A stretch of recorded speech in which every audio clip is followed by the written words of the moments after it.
తెలుగు రాష్ట్రాల్లో అకాల వర్షం రైతు మీద పిడుగుపాటుగా మారింది. పండించిన పంట అటు కళ్ళాల్లోనూ ఇటు మార్కెట్ యార్డుల్లోనూ ఉన్న పరిస్థితుల్లో కష్టజీవికి అకాల వర్షం అనుకోని నష్టాన్ని మిగిల్చింది. దానికి సంబంధించిన అప్డేట్స్ చూద్దాం. తెలంగాణలో అకాల వర్షంతో భారీ నష్టం వాటిల్లింది. 14,956 ఎకరాల్లో పంట నష్టం జరిగినట్లు వ్యవసాయ శాఖ అంచనా వేసింది. వర్షాలు, వడగండ్ల వానలు, ఈదురుగాలులకు తీవ్ర నష్టం వాటిల్లింది. రైతుల నుంచి వివరాలు తీసుకోవాలని మంత్రి తుమ్మల ఆదేశించారు. ఖమ్మం జిల్లాలో చేతికందాల్సిన మొక్కజొన్న ఎలా నేల కొరిగిందో మనం ప్రస్తుతం టీవీ9 స్క్రీన్ మీద చూస్తున్నాం. దీంతో రైతులు తీవ్ర ఆందోళన చెందుతున్నారు. మరోవైపు మహబూబ్ నగర్ జిల్లా దేవరకద్రలో కురిసిన అకాల వర్షానికి మార్కెట్ యార్డ్లో వరి ధాన్యం తడిసిపోయింది.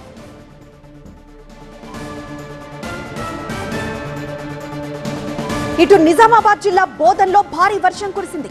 ఎడపల్లి, రెంజల్ మండలాల్లో ఆరబెట్టిన ధాన్యం తడిసి ముద్దైంది.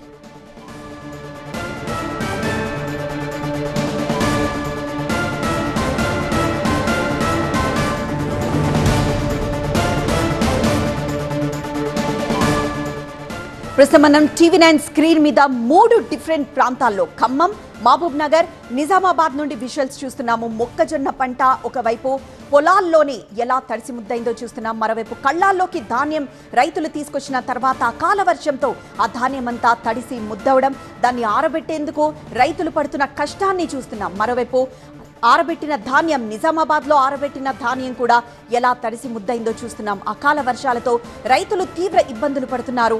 ఇప్పుడు చేతికొచ్చిన పంట ఇలా ఒకవైపు పొలాల్లోనే నేల రాలిపోవడం, మరోవైపు కళ్ళాల్లో ఆరబోసిన ధాన్యం తడిసిపోవడంతో ఇప్పుడిక ప్రభుత్వమే ఆదుకోవాలని వేడుకుంటున్నారు.